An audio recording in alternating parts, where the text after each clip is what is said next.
ఏమి ఇచ్చారు అనేది ఇవాళ బీహార్ ప్రజలే ఇవాళ నాకు తెలిసిన మిత్రులు బీహార్ నుంచి ఫోన్ చేసి ఇంత ముందు కూడా నేను మాట్లాడినా వాళ్ళే ఆశ్చర్యపోతున్నారు.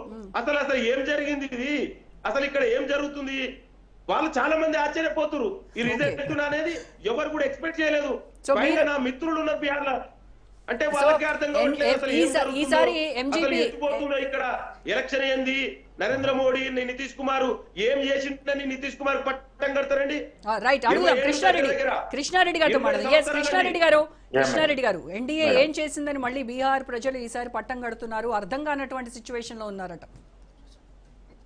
మేడం, ఇందాక మనం బీఆర్ఎస్ నాయకులు మాట్లాడింది చూసినాము, విశ్లేషకులు మాట్లాడింది చూసినాము, ఇందాక లింగం గారు కాంగ్రెస్ నాయకులు మాట్లాడు.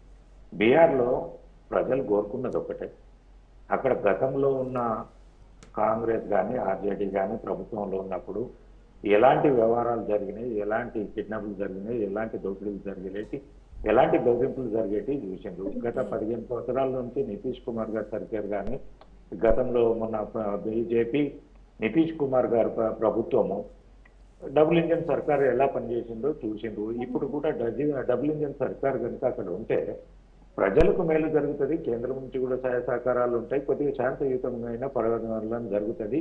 మళ్ళీ రౌడీయిజం, గూండాయిగిరి, ఈ దోపిడీలు, మళ్ళా కిడ్నాప్ల వ్యవహారాలు మళ్ళీ రావద్దనుకుంటే ఈ మహాగఠబంధన్ కూటమిగా రావద్దనేది బీహార్ ప్రజలు నిర్ణయించుకున్నట్టుగా అర్థమవుతుంది.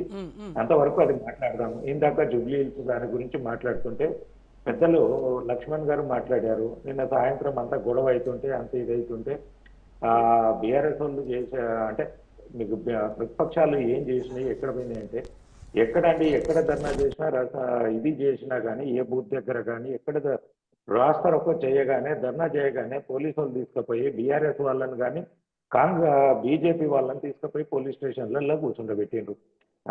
అదే శ్రీశైలం యాదవ్ను చుట్టూ తిరగనిచ్చిండ్రు, వీళ్ళ మంత్రులు తిరిగిర్రు, వీళ్ళ కాంగ్రెస్ పార్టీ ఎమ్మెల్యేలు తిరిగిండ్రు. వాళ్ళని ఎక్కడ వాళ్ళు దౌర్జన్యం చేయడానికి ప్రయత్నించినా, వాళ్ళు పోలీసు అధికారులను ప్రశ్నించినా వాళ్ళని ఒక్కరిని కూడా అరెస్ట్ చేసినట్లేదు, పోలీస్ కేసులు పెట్టినట్లేదు. మా బీజేపీ నాయకులను కూడా, మా గౌతమ్ రావును కానీ, మా మురళీధర్ గౌడ్ను కానీ, పాపారావును కానీ, ఇలాంటి వాళ్ళందరినీ కూడా తీసుకెళ్లి పోలీస్ స్టేషన్లలో కూర్చుండబెట్టేసిండ్రు. సాయంత్రం వాళ్ళు చేయాల్సిన పని చేసుకున్నారు. ఇంకా ఇది మనం ఇందాక మళ్ళీ బీఆర్ఎస్ మాట్లాడుతున్నారు, ఇక మేము ఇది అక్కడ జూబ్లీ హిల్స్ లో అభివృద్ధి చేసినాం, అది చేసినాం. మీరు అభివృద్ధి కంటే ఎక్కువ కూడా ఒక పిడికెడు అన్నం పెట్టేసి వాడిని జీవితాంతము సేవ చేయవనే విధంగా మీరు మాట్లాడుతున్నారు. ఈ కేటీఆర్ గారు 1 to 1 కొన్ని నేను ప్రోగ్రాములు 2-3 చూసిన, ఒక కేంద్ర మంత్రిని పట్టుకొని ఆడు పిచ్చోడు, వాడు పాగల్గాడు, అరే నువ్వెక్కడికి వెళ్ళి పుట్టి వచ్చినావయ్యా, నువ్వు ఈ దేశంలో భగవత్ స్వరూపం ఉన్నదా నీకు?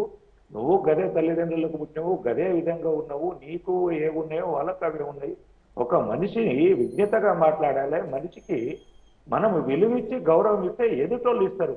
నీకు అధికారం ఉన్ననాడు అదే, నీకు అధికారం లేనాడు అదే. ఒక కేంద్ర సహాయ శాఖ మంత్రిని, ఒక ఎంపీని పట్టుకొని ఒక రాష్ట్ర అధ్యక్షునిగా చేసిన వ్యక్తిని నువ్వు ఆ విధంగా మాట్లాడడం ఎంతవరకు సమంజసము? ఏదైనా కానీ కాంగ్రెస్ పార్టీ ముఖ్యమంత్రిని మాట్లాడడం కూడా నేను తప్పే అంటాను. ఆ భాష అనేది మాట్లాడడము ఎంతవరకు సమంజసము? నీ అహంకారము, నీ దోపిడీతనము, నీ డబ్బు ఏదైతే ఈ 10 సంవత్సరాలు ఏదైతే బీఆర్ఎస్ దోచుకున్నదో ఆ డబ్బు అహంకారం తోటి మాట్లాడే మాటలు తప్ప ప్రజాస్వామ్యయుతంగా ప్రజలు ఏం కోరుకుంటున్నారు, ప్రజలకి ఏ భాష మాట్లాడాలి. ఇప్పుడు నేను తప్పు చేస్తే నేను ఏం తప్పు చేశానో చెప్పాలా కానీ నోటికొచ్చిన భాష మాట్లాడేస్తా అంటే ఎంతవరకు సమంజసం అయితే?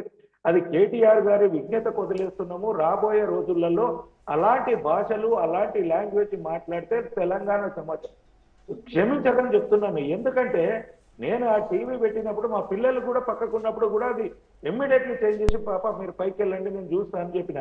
అంటే పిల్లలను కూడా, చిన్నపిల్లలను కూర్చుండబెట్టి చూడుచుకునే విధంగా లంగలు లపంగాలని మాట్లాడము, ఇంకా కొన్ని